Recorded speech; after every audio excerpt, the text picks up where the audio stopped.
pruebas iniciales y otras cosas. Sí, un gusto saludarlo. Muchas gracias, Hernán.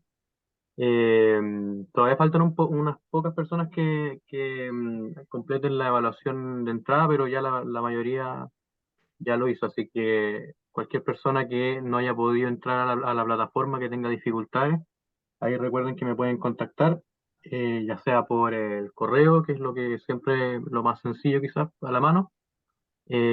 También siempre cuando mando correos dejo mi número ahí, también me pueden escribir ahí.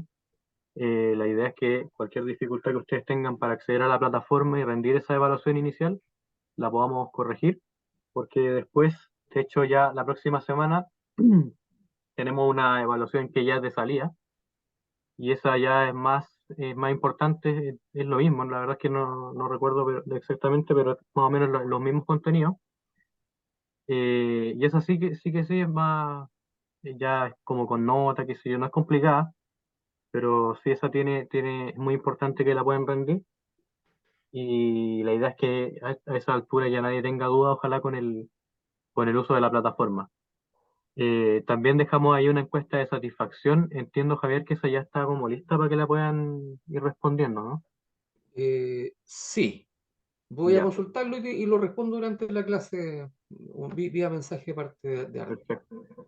Si no estuviera listo, probablemente ya para la otra semana va a estar lista, pero que tengan en cuenta que, bueno, los que faltan la evaluación inicial, que ojalá la puedan hacer a la brevedad, y que la próxima semana tenemos una evaluación de salida que es sencilla, y tenemos un tema con la encuesta de satisfacción, que obviamente no es con nota para usted, es un tema para nosotros, para saber de repente en qué cosas mejorar respecto a cómo estamos haciendo las clases o el generar el curso.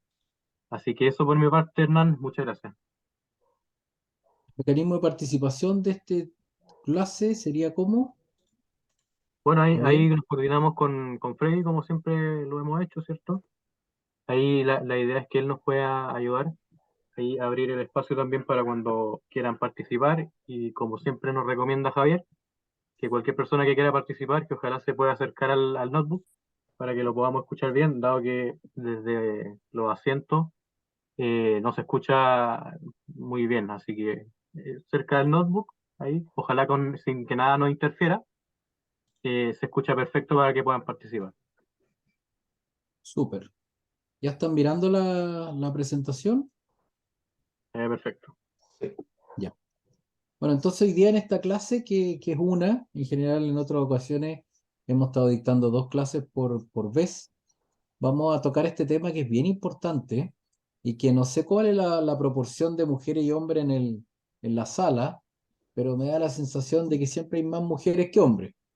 Así que es importante que podamos enfrentar este tema con harta apertura, con bastante participación, para que vayamos teniendo claro cuál es el diagnóstico en esta materia y cómo también poder ir enfrentando lo que aquí ocurre.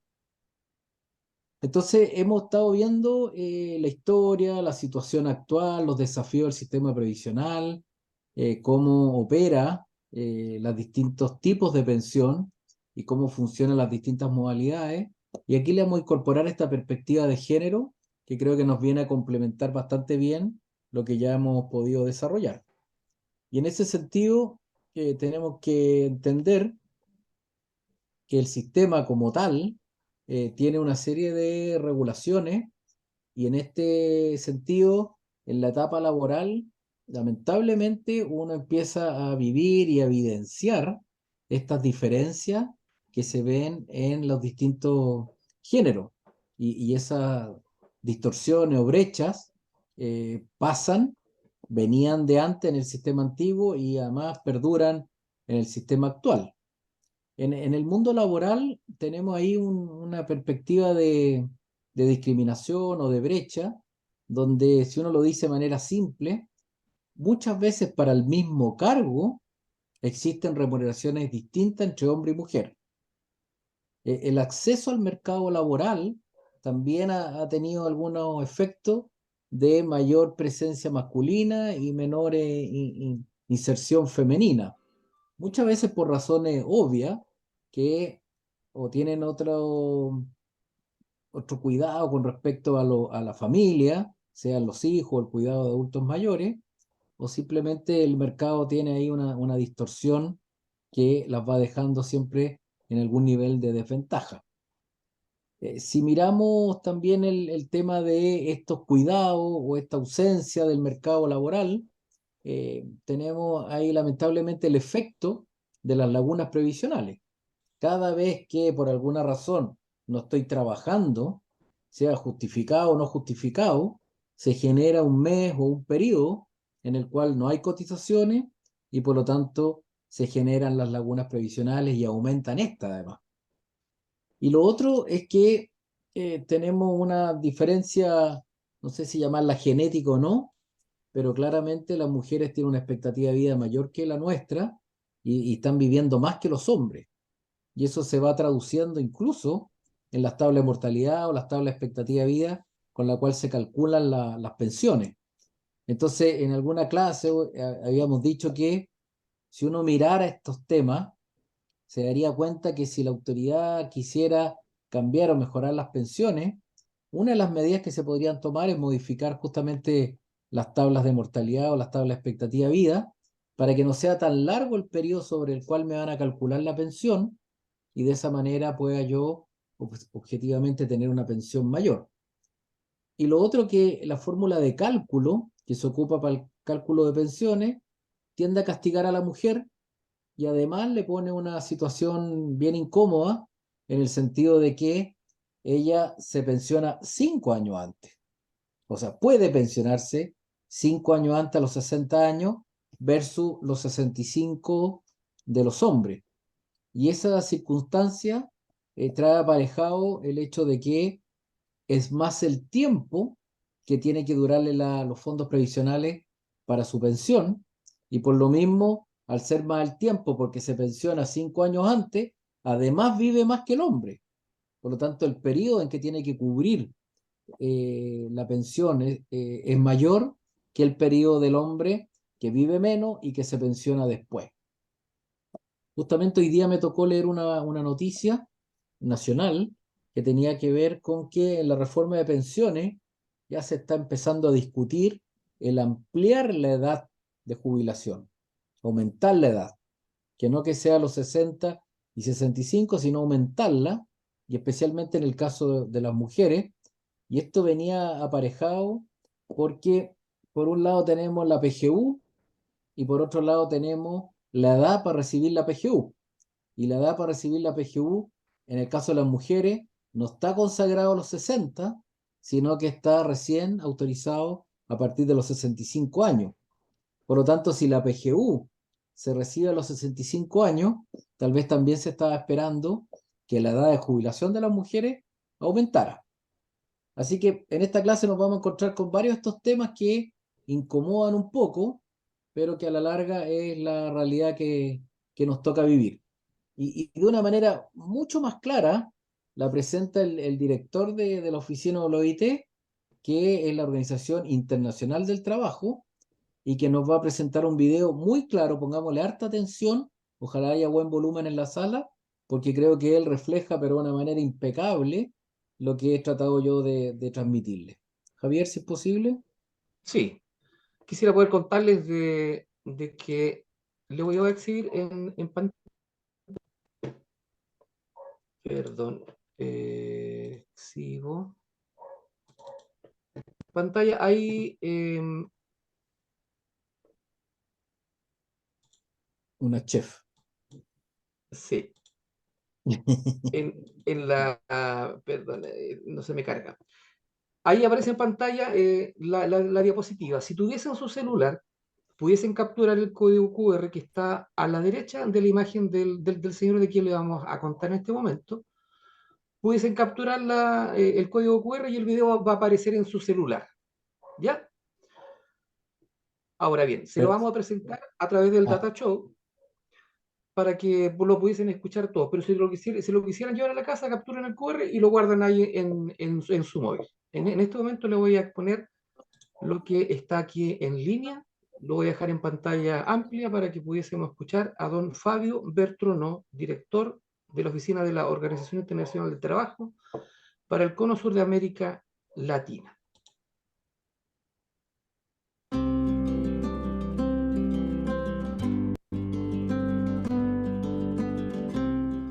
La historia laboral de la mujer es más precaria, más inestable y tiene inserciones laborales distintas a las que tienen en promedio los hombres. Más informalidad, más rotación laboral y además una carga excesiva del trabajo no remunerado que implica que las mujeres no puedan tener una trayectoria laboral a tiempo completo durante todas sus vidas laborales. Esto repercute en cualquier sistema contributivo, sea de capitalización o sea de reparto. Cuando hablamos de seguridad social, hablamos de sistemas que buscan introducir algún nivel de solidaridad entre las generaciones o hacia adentro de las generaciones. Las formas y los dispositivos que tienen los sistemas de pensiones para poder introducir ese componente de solidaridad y de redistribución son variados. Cualquier reforma previsional tiene que contemplar estos mecanismos a los efectos de que las reformas y los mismos sistemas sean, desde el punto de vista social, sostenibles y legitimados por las sociedades. Y por ello es muy importante que las pensiones, las reformas de pensiones, tengan un capítulo o contemplen la dimensión de género en su diseño y también principalmente en su implementación.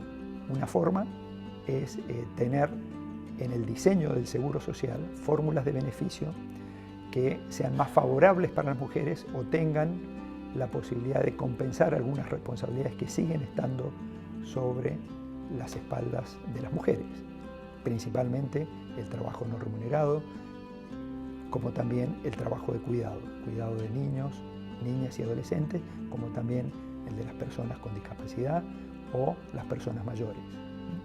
De esta forma, en numerosos países se han reconocido mayores años de contribuciones o una compensación a esa brecha de contribuciones que existe para obtener la prestación, como también otras prestaciones complementarias que son financiadas, por ejemplo, a través de impuestos, como son los bonos por hijos.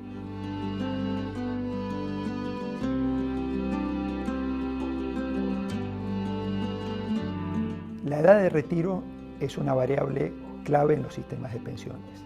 Es un parámetro junto a otros que determina la sostenibilidad de los sistemas de pensiones y la posibilidad de mantener el nivel de los beneficios. A medida que hemos aumentado la expectativa de vida en los países, tanto desarrollados como países emergentes y en vías de desarrollo, las edades de retiro se han ido incrementando en forma gradual para no introducir cambios bruscos en las planificaciones que hacen las familias, las personas, como también para que los sistemas de seguridad social y el mercado de trabajo puedan ajustarse. Hay sistemas en donde persisten distintas edades de retiro para hombres y mujeres que surgen cuando los sistemas fueron creados o fueron evolucionando justamente para compensar a las mujeres por estas mayores responsabilidades en el trabajo de cuidados y en el trabajo no remunerado. En la medida que se vayan igualando las condiciones en el mercado de trabajo para hombres y mujeres, es razonable pensar que también se vayan igualando los parámetros que permiten adquirir las prestaciones, es decir, que se vayan igualando las edades de retiro.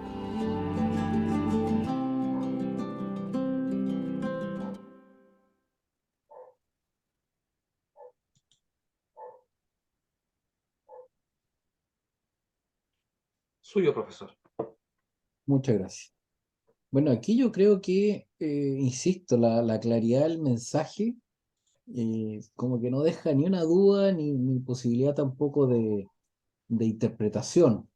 Y en ese sentido, lo invito a que puedan verlo en otras oportunidades para que puedan también tener claridad de lo que se plantea desde la Organización Internacional del Trabajo.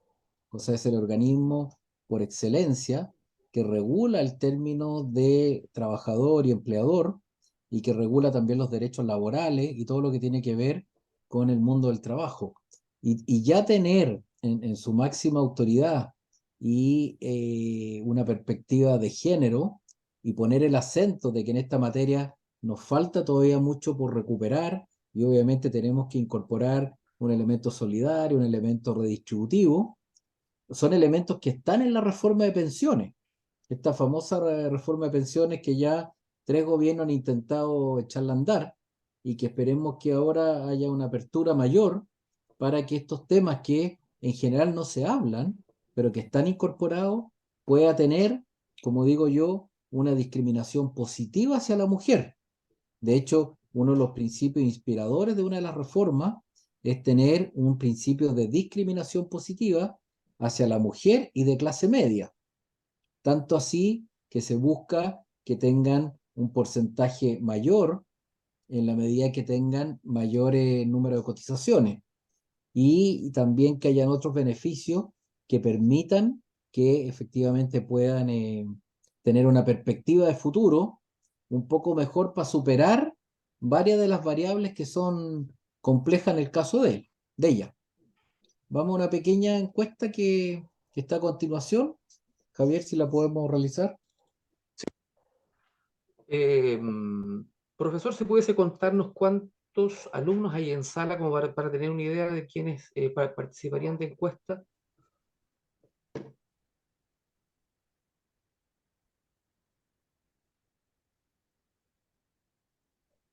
La cuenta rápida me indica que 28. Perfecto, muchísimas gracias. Yo quisiera poder saludarlo a la distancia y poder decirle rápidamente que cada una de las sesiones que estamos realizando durante las clases quedan grabadas y se puede acceder a través de plataforma continua. Por tanto, es vital que pudiesen tener acceso y también pudiesen tener una revisión a cada una de las clases en las diapositivas propiamente tal, o también en cada una de las discusiones en video que se generan en cada una de estas. Dicho sea de paso, la encuesta dice: las brechas de género son evidentes en los sistemas de pensiones, de capitalización individual, pero se resuelven en los sistemas de reparto. ¿Esto será verdadero o será falso? Usando su celular, por favor, pudiesen capturar este código QR que está ahí en pantalla. Háganle un clic y automáticamente lo va a llevar a una página que seguramente le va a decir que ingresen de forma anónima y usted va a responder si esta afirmación es verdadera o si es falsa. Las brechas de género son evidentes en los sistemas de pensión de capitalización individual. Se resuelven en los sistemas de reparto. No tenga miedo de contestar para tener una idea de hacia dónde va nuestra respuesta y después de eso comentarlo por parte del profesor. Dejemos ahí un ratito el QR, Javier. Perfecto. Ahí está el QR. Como aquí no les podemos mandar el link, es como la única manera de acceder.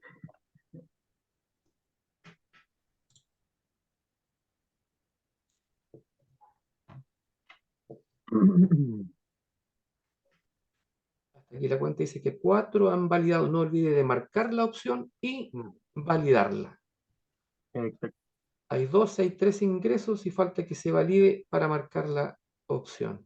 Se marca la opción y después se le da como enviar. No sé en qué idioma lo tengo, pero dice algo así. Es un botoncito azul que dice validar. Vale.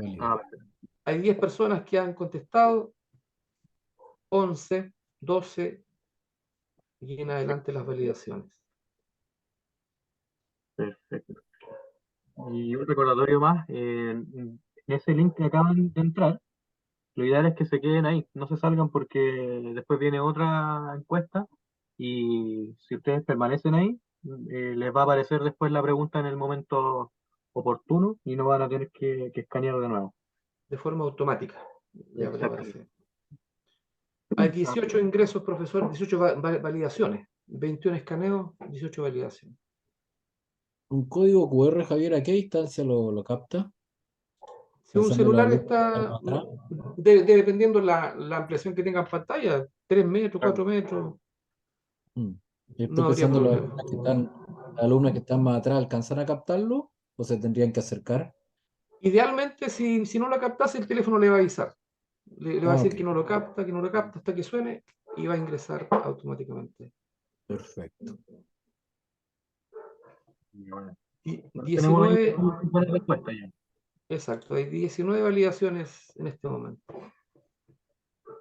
Bueno, la verdad es que en este caso, el sistema de reparto, que les recuerdo que es el sistema antiguo que había en Chile, que opera en alguna parte, no resuelve el problema y más bien lo mantiene o en algún caso lo podría agravar, porque uno de los temas de género tiene que ver con el tema de que aquellas personas en el sistema de reparto que trabajamos, nos correspondería financiar las pensiones de aquellas mujeres que se jubilan.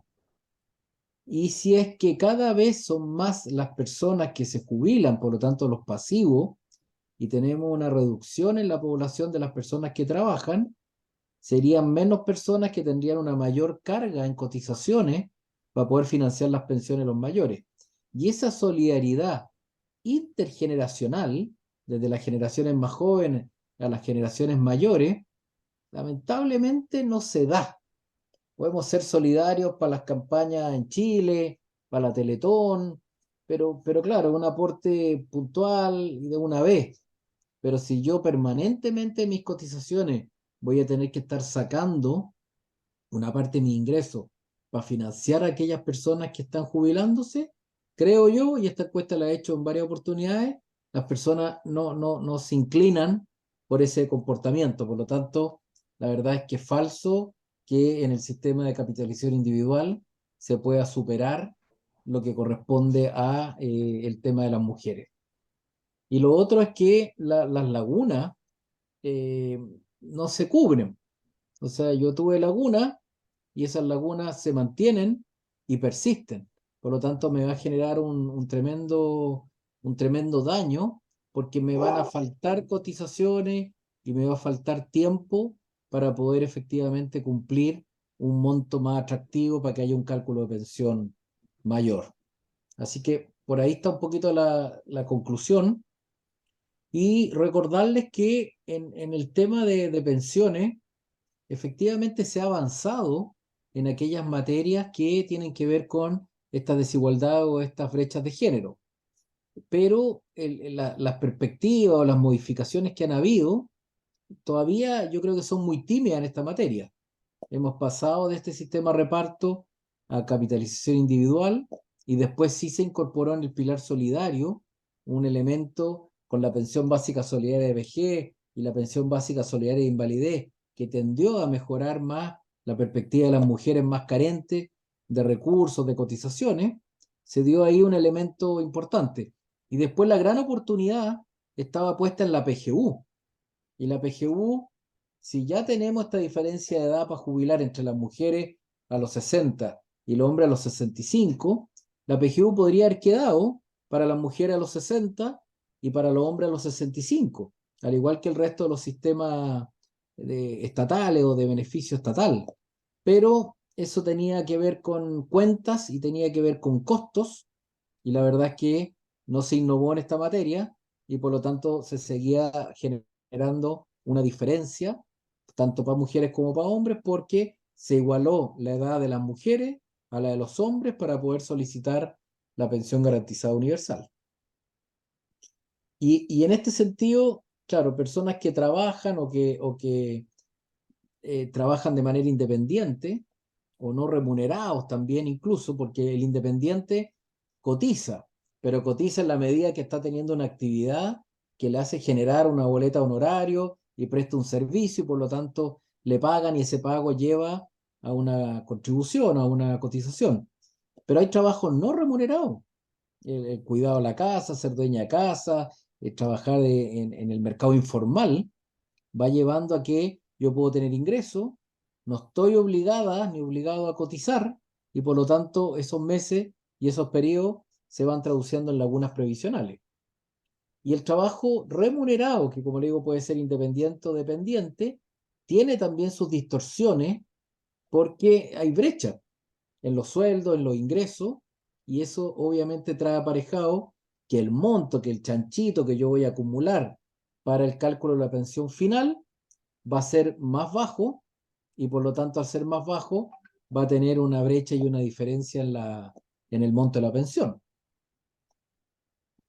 Y si miramos esto del sistema actual que tenemos, podemos empezar a nombrar un montón de características, situaciones, y mucho más que las que están acá.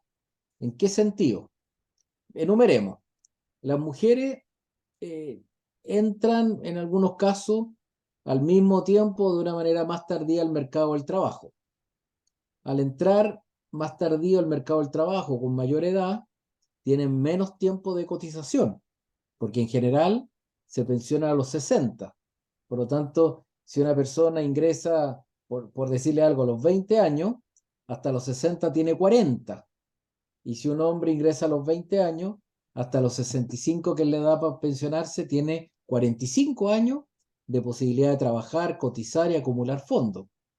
Entonces, esa primera característica de que la mujer puede ingresar al mismo tiempo o después que el hombre, ya le resta un periodo de acumulación que se llama, de cotizar y completar fondos para el cálculo de la pensión futura.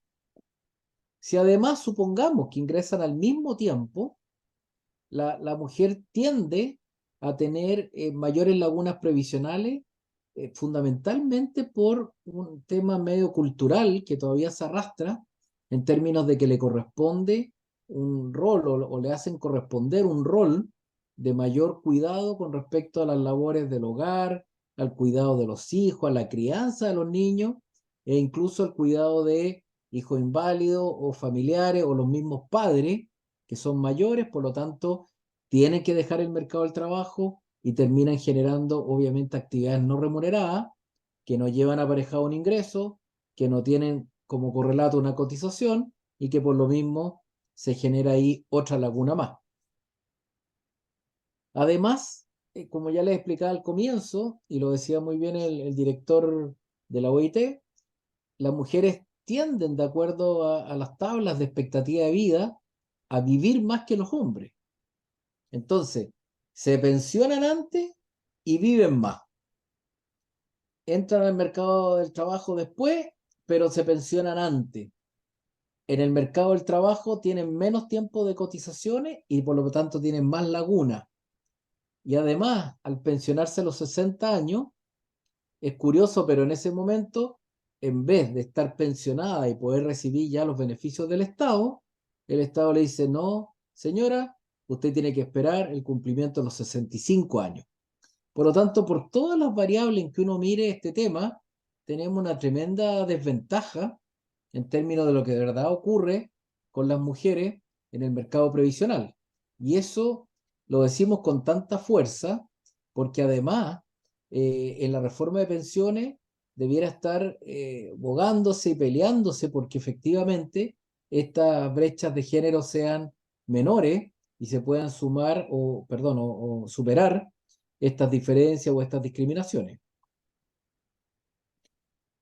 Como yo les decía, también está el tema de el pilar solidario, y en este pilar solidario existe la pensión básica solidaria y el aporte provisional solidario, que ahora está solamente inclinado en el tema de la invalidez y que antes estaba obviamente en el tema de la vejez y de la invalidez.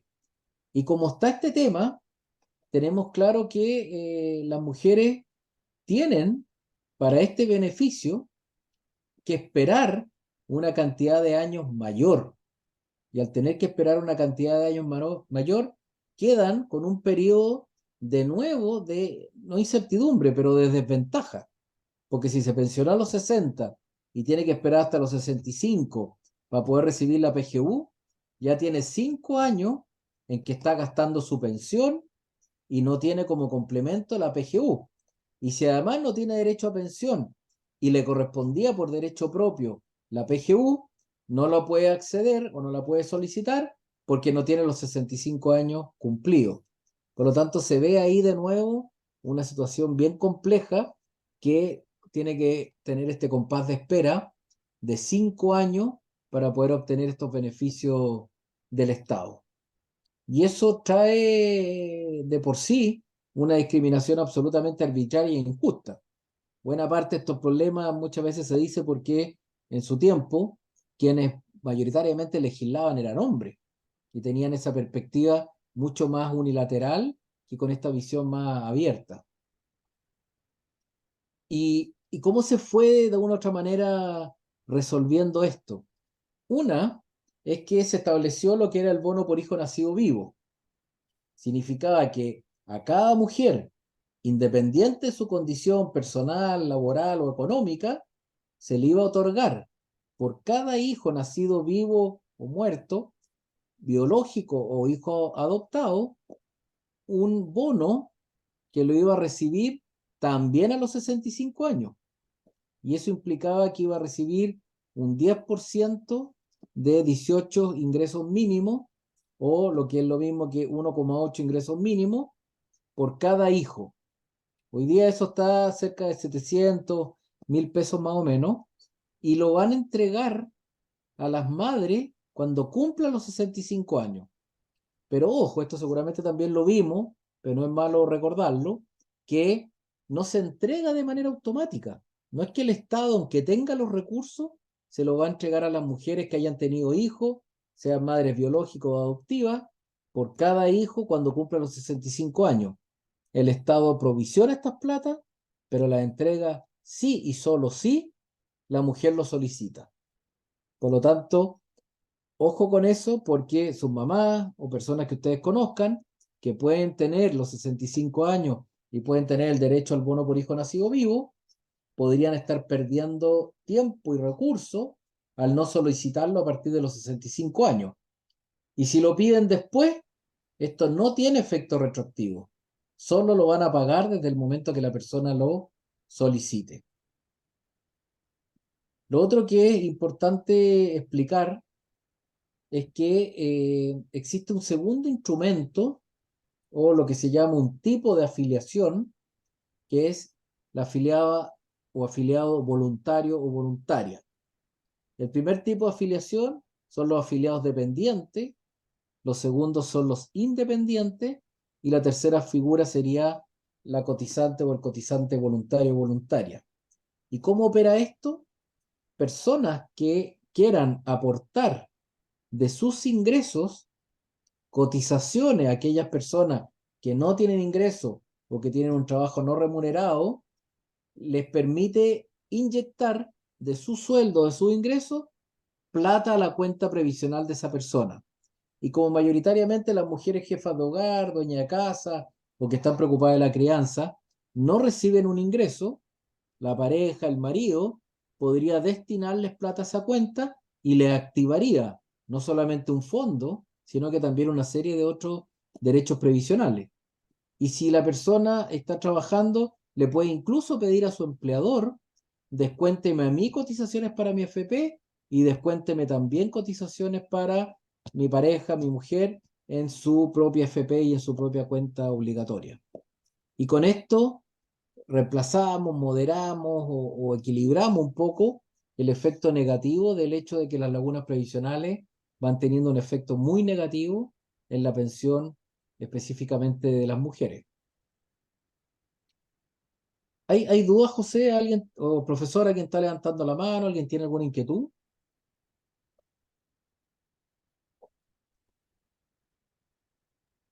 Por el momento ninguna consulta, Hernán. Gracias. Y ahora vamos a ver otro instrumento. Dijimos que está como una manera de reemplazar o superar estas brechas de género. Está el bono por hijo nacido vivo. Está también el tema de la figura de afiliada voluntaria. Y está la compensación previsional por divorcio o nulidad.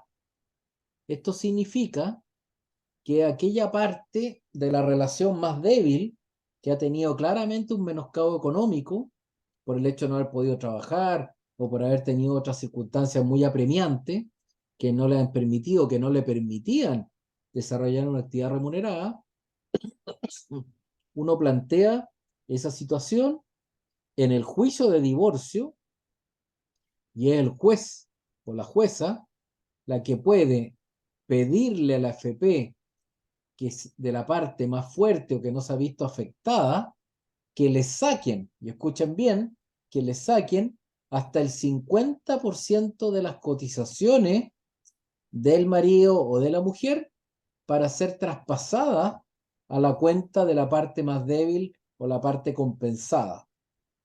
Y eso refleja un traspaso de fondo, no para el bolsillo de la mujer, no para un gasto propio, sino para compensar la pérdida económica o el menoscabo que tuvo durante el periodo del matrimonio o durante el periodo del vínculo.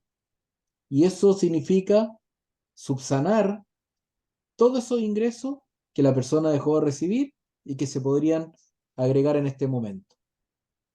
Ahí tenemos un cuadrito que muestra cómo esta compensación económica se ha ido dando, tanto para hombres como para mujeres, y es evidente que quienes más han ocupado este beneficio son las mujeres con más de 6.000 casos, versus los hombres que han pedido esto, que solamente alcanza a 166 casos.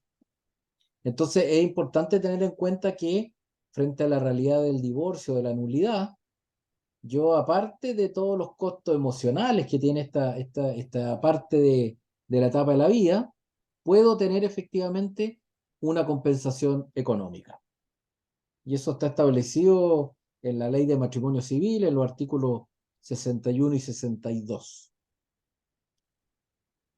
Ahora, este mismo tema opera cuando una de las partes, insisto, puede ser hombre o mujer, sufre menoscabo económico y no puede tener una realidad de trabajo estable, ni puede tener un ingreso que le permita cotizar. Por lo tanto, solicita en este juicio de divorcio al tribunal que se tenga en consideración esta situación y los fundamentos de esta situación. Y este tribunal, este juez, esta jueza, que determina que el monto de este daño o de la compensación es X. Y eso se cubre con los bienes que están en juicio o que están en juego en un divorcio. Aquí no importa si nos casamos en sociedad conyugal o nos casamos con separación de bienes. Aplica para todos los casos. Incluso, como existe también la figura del acuerdo de unión civil, que es el vínculo entre personas que pueden ser del mismo sexo o de distinto sexo, también para ese vínculo, si hay una disolución del vínculo y se genera una separación, también pueden obtener esta petición para que un juez y una jueza pueda sacarle a la parte no afectada hasta el 50% de los fondos previsionales del AFP para ser traspasado a la parte débil que ha tenido este perjuicio o este menoscabo económico. Profesor, con estos tres temas que hemos visto, pues es importante saber si la gente tiene alguna duda para ver cómo seguimos avanzando. ¿Dudas o consultas, muchachas, muchachos? Ninguna nuevamente, Hernán. Perfecto. Entonces, nos queda ver este tema de cómo el Estado y el sistema previsional se preocupó de que hubiera un instrumento que pudiera permitir reemplazar o cubrir o apoyar o evitar que se den con mucha fuerza estas brechas de género.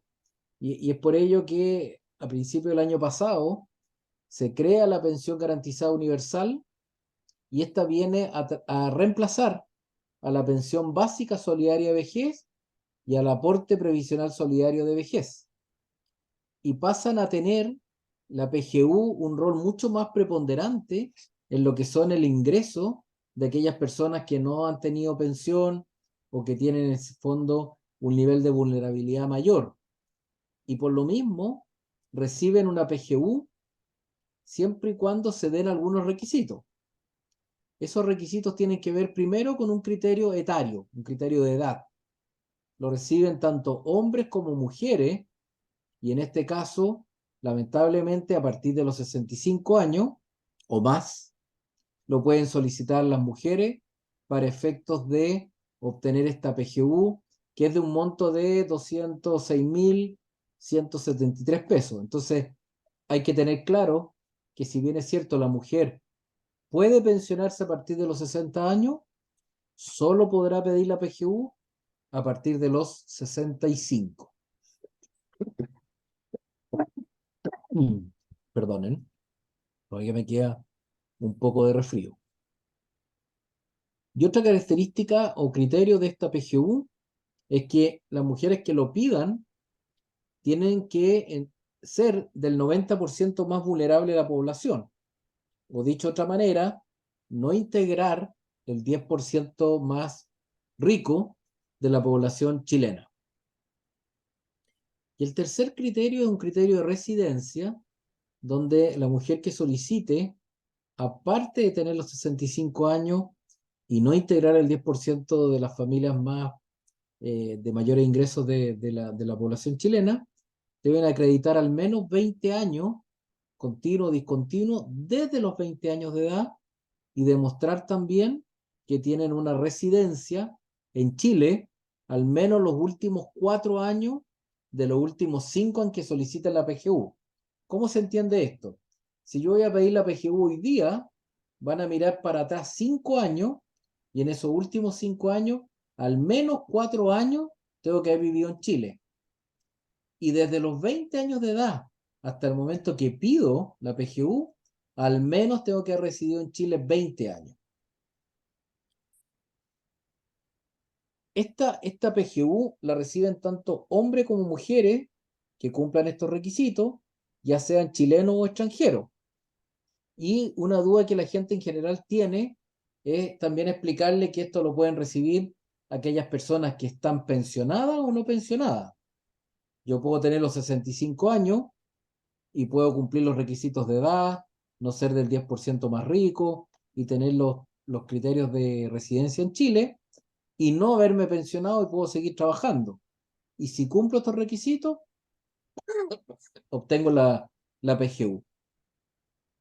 Entonces con esto se ha ido de una u otra manera aumentando las coberturas y permitiendo que mayoritariamente las mujeres que llegan a esta edad y que no tuvieron trabajo remunerado o que tuvieron amplias lagunas previsionales o una pensión base chica o no tienen derecho a pensión, efectivamente pueden recibir esta pensión garantizada universal.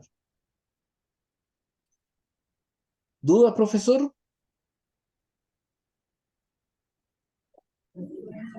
¿Dudas o consultas, muchachos, respecto a lo que ha señalado Hernán? No, nuevamente, Hernán. Ok.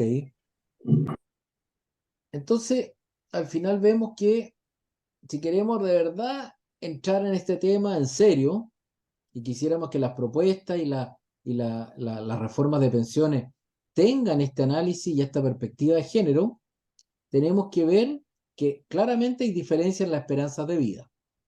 Las mujeres viven más que los hombres y por lo tanto la pensión y los montos tienen que financiar mayor cantidad de años. Y eso significa que al tener una misma tabla de mortalidad, tanto para hombres como para mujeres, nuevamente se hace más discriminatorio esta situación en contra de las mujeres. Lo segundo es que las lagunas previsionales de alguna manera tendrían que ser cubiertas con algún tipo de bono, algún tipo de beneficio que permita cubrir esta tarea que la mujer o quiso o no quiso cumplir, pero que se vio un poco obligada por lo que es la crianza de los hijos y el cuidado de cualquier familiar enfermo, especialmente los padres. Muchas mujeres incluso terminan cuidando hasta los padres del cónyuge. Por lo tanto, debiera haber también en esta materia algo que el Estado reconozca para aquellas personas que están cuidando a otros y que de esa manera se les reconozca algún ingreso que permita cubrir todos los periodos que la persona no pudo trabajar por estar cubriendo esa función. Y finalmente, esto de que las mujeres jubilen antes tiene un puro perjuicio, que es que desde el momento que se pensionan hasta que mueren, en términos estadísticos, viven más que los hombres. Por lo tanto, el periodo de financiamiento es más largo y también debiera haber algún tipo de reconocimiento económico para que efectivamente esta cantidad de años de diferencia pueda ser compensada y no genere un daño previsional tan fuerte. Aquí hay una preguntita, Javier, si la podemos compartir, por favor.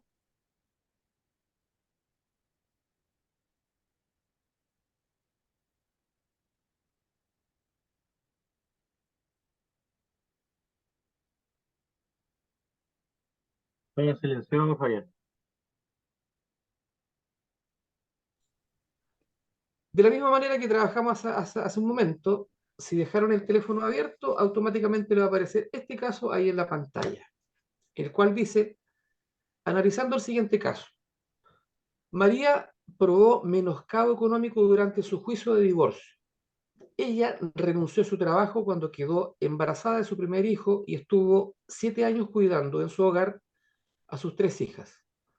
El juez determinó una compensación previsional por divorcio o nulidad de 8.555.000 pesos a partir del estudio de los antecedentes patrimoniales de su ex esposo. La AFP de este recibió una orden de traspaso desde el tribunal. Resultaría, pregunta, ¿recibirá María ese monto de parte de la AFP y podrá disponer de este para comprar un vehículo? Oh, perdón.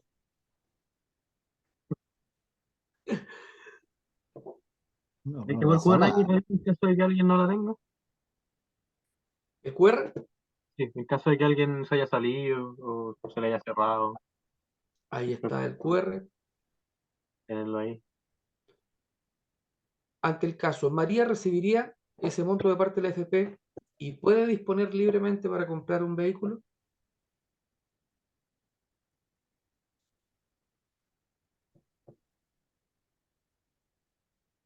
11 validaciones. Esperemos algunas más porque esto con el teléfono es fácil de hacer. Exacto. Así que tratemos de subir.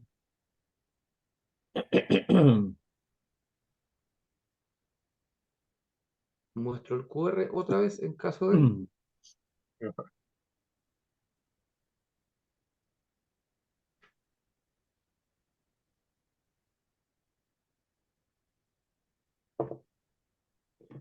12 validaciones. 13.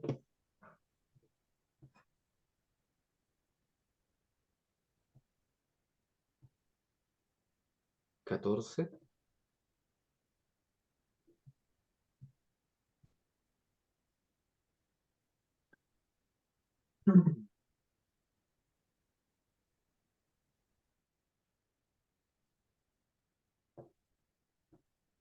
15 validaciones.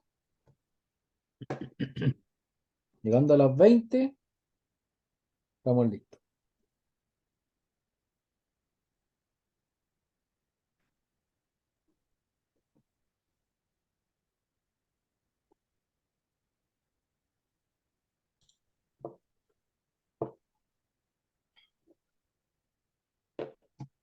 ¿Podrá disponer María de dinero para comprar un vehículo?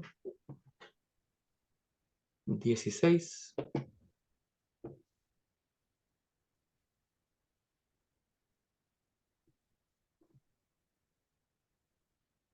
Es posible que alguien ahí haya salido. No se mueven. 17. Perfecto. Como el profe dijo que habían como 28 personas, siempre es bueno tener un universo más amplio de respuestas. Exacto.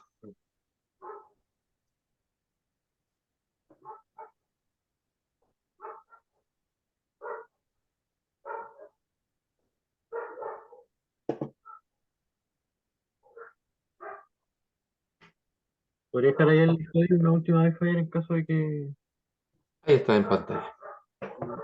no, en su momento.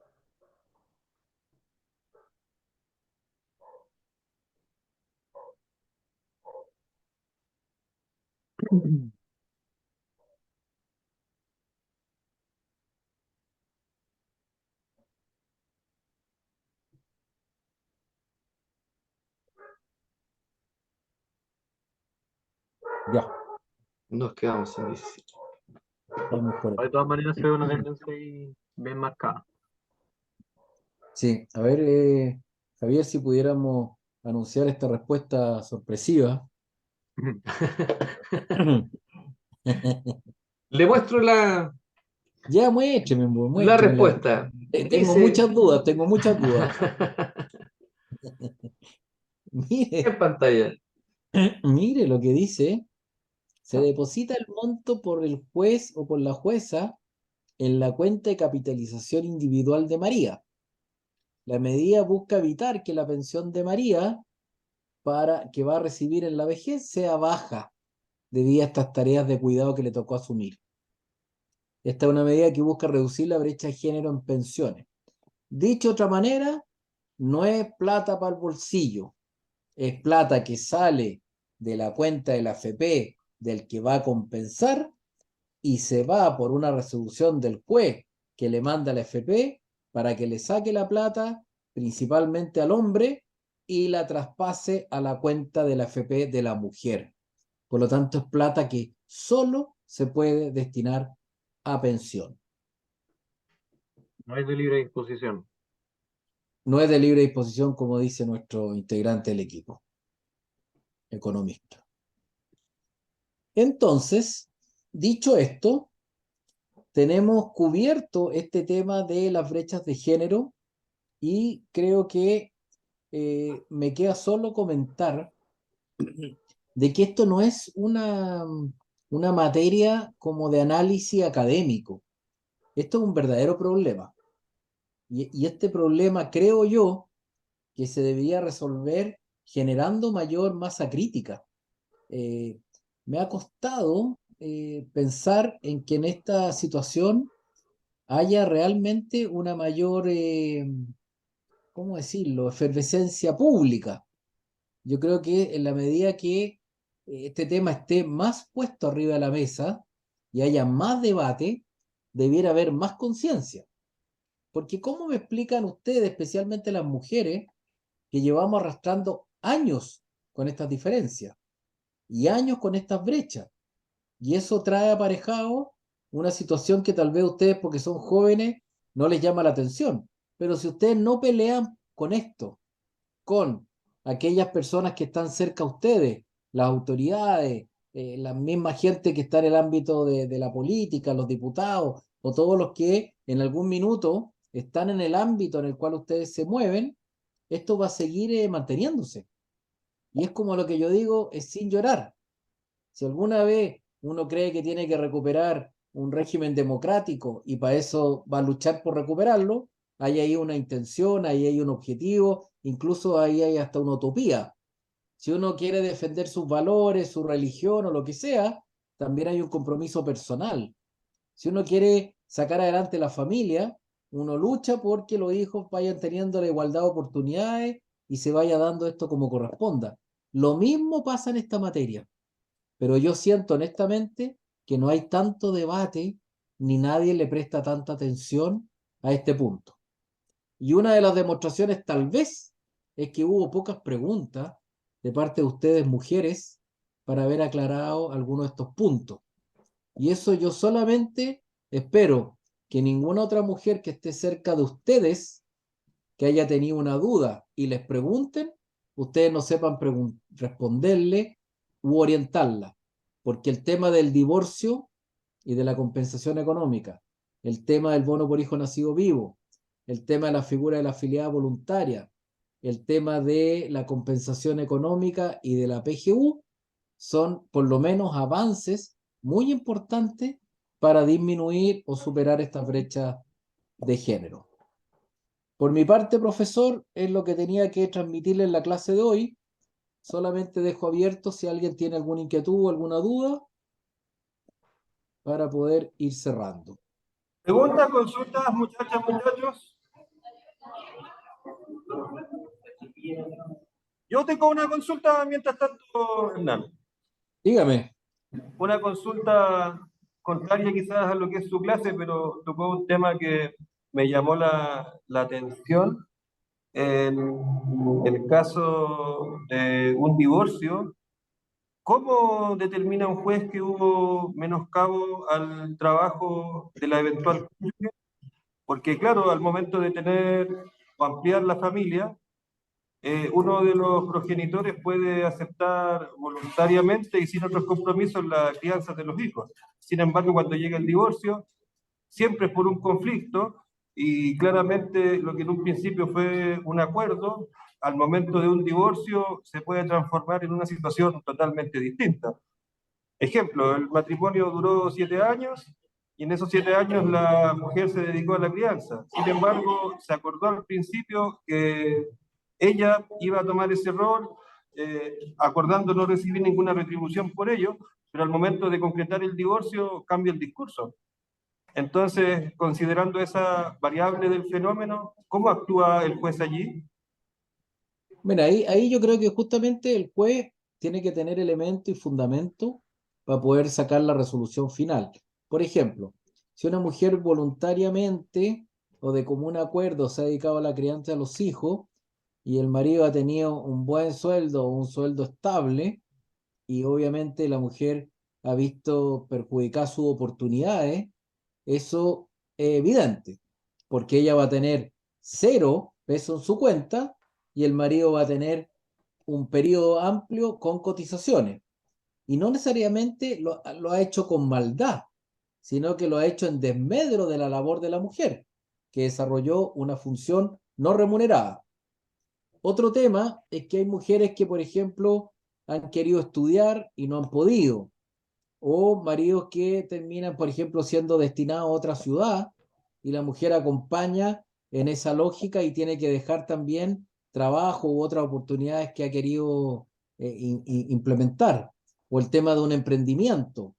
Todo lo que signifique restarse o no poder cumplir con una situación normal del punto de vista de un trabajo remunerado puede llevar al juez a determinar esto.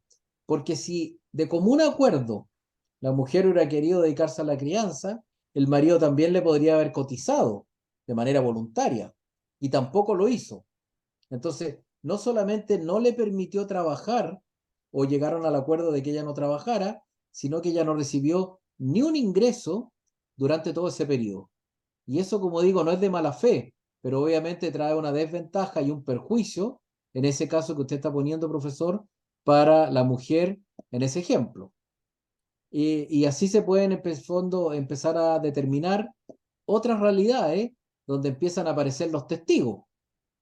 Porque también si yo estaba en un trabajo y tuve que terminar esas funciones antes, seguramente alguien puede explicar que tuvo una dificultad tremenda para poder seguir desarrollando eso y criando los hijos. Y testigos o otros antecedentes van ayudando a formar el caso judicial y van permitiendo que el juez determine qué porcentaje de los fondos del otro puedan ser traspasados a la cuenta de la mujer. Así que mucho esto tiene que ver con los fundamentos y los antecedentes que se entreguen en la causa para que el juez pueda determinar este beneficio y esta compensación económica. Gracias, Hernán. Planteaste también la pregunta en la misma línea. Eh, Comprendo que la mayoría de los beneficios que tú me comentas son destinados en este concepto de brecha de género para la mujer. Sí. Y en el caso de que se configuren otros escenarios, ejemplo, por concepto de crianza mismo, la pareja o la mujer deriva la crianza hacia el abuelo, ya sea por línea materna o paterna o la abuela. Y los abuelos aún están en tiempo de trabajo, es decir, no han llegado a la edad de jubilación. Eventualmente los abuelos o estas otras personas que pasan a ser responsables de la crianza de los hijos de otra pareja pueden exigir en algún momento esta compensación por menoscabo, así como ocurre en la mujer en el caso del divorcio. No, yo le diría que ahí el capítulo que se abre es este tema de las pensiones de alimento o lo que tiene que ver con la responsabilidad paternal o maternal de la persona que trabaja y que tiene que cumplir con esa obligación. Pero este tema de acuerdo o compensación económica por nulidad o divorcio solo aplica a las personas que tienen el vínculo, es decir, que están casadas o que tienen un acuerdo de unión civil y que están casadas o con separación de bienes o en sociedad conyugal. No aplica a terceras personas porque con ello no está ese vínculo ni matrimonial ni de acuerdo civil. Eso podría ser una materia del derecho civil y podría significar una denuncia, una querella por compensación por los gastos incurridos sin haber asumido el padre o la madre su función paternal o maternal. Va por otro lado, por otro capítulo. Última pregunta, don Hernán, al menos de mi parte. Dele. Bueno, sé que es lo menos de los casos y que son poco probables que aparezcan, pero ¿qué pasa si en la vinculación de la pareja es, al momento del divorcio o la separación, el padre quien asume la crianza de los hijos? La mujer Aplica la también norma, aplica la aplica. norma exactamente a los dos lados.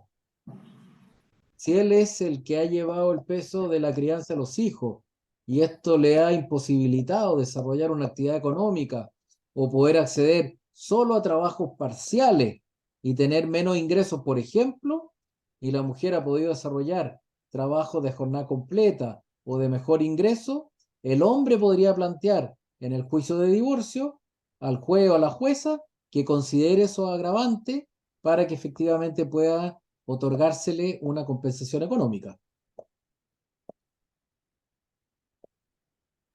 Gracias, Hernán. Oye, se me ocurrió otra pregunta más, aprovechando que nadie más plantea. Dele, dele. Eh, en el caso de las chicas, por ejemplo, que quieran orientar a una persona a una mujer en este caso, que está pasando o que va a ingresar este proceso de divorcio. En tu experiencia, ¿cuáles son las pruebas que debiera reunir esta mujer para eventualmente presentar una solicitud de menoscabo para recibir este beneficio previsional? Es que son demasiadas, demasiadas. Por ejemplo, imagínese que haya violencia intrafamiliar. Imagínese que haya una prohibición de movimiento, que haya una situación de poca circulación fuera del hogar, de que haya un tema de no acceso a bienes económicos para poder subsistir con los elementos básicos de cuidado personal, de alimentación o de movilidad, de salir, de poder recrearse. Imagínese que haya un desplazamiento de la mujer siguiendo al marido a un montón de trabajo en distintas regiones, en distintos países, o que no pueda desarrollar una actividad para la profesión por la cual estudió, o que tenga que incurrir en dineros propios o prestados para poder sacar adelante la crianza de los hijos, o cualquier tipo de disfuncionalidad familiar, engaños, infidelidades, derivación de fondos a fines que no son los familiares, derivación de fondos a vicios de una de las partes, drogas, cigarro, alcohol, fiesta, lo que sea, que no se ha permitido cumplir naturalmente con el desarrollo y la responsabilidad que tienen padre y madre en el criado de los hijos. Por lo tanto, son múltiples las razones que pueden haber. Recuerdo un caso de una persona cercana que se fue a estudiar al extranjero. Y estudiar en el extranjero significaba una cantidad de tiempo y después siguió los estudios. Sacó una carrera, un máster y un doctorado. Se llevó no sé cuánto tiempo afuera y la mujer acompañando ese desafío estudiantil o académico no pudo desarrollar nada de su profesión. Y eso dio pie para que el juez determinara que durante todo el tiempo que acompañó esta persona a su marido en esta consecución de estudio en el extranjero, obtuviera una compensación económica. Así que por ahí va la respuesta, pero son infinitas las posibilidades y los fundamentos para poder generar una solicitud de compensación económica. Hernán, y para levantar esa solicitud, la mujer o el hombre afectado se tiene que dirigir a la AFP de la cual es partícipe, a Chile Atiende, al No, juzgado. no, eso tiene que ver con el ámbito legal, en los tribunales de familia. Perfecto, muchas gracias por la aclaración. Ok, muchas gracias y que estén todos muy bien, muy amables. ¿Ninguna otra pregunta, compañeros? de los muchachos no hay más preguntas, don Hernán. Cerramos la transmisión entonces. Se agradece la... Muchas gracias. Un Hasta abrazo. luego. Hasta luego. Muchas gracias, equipo.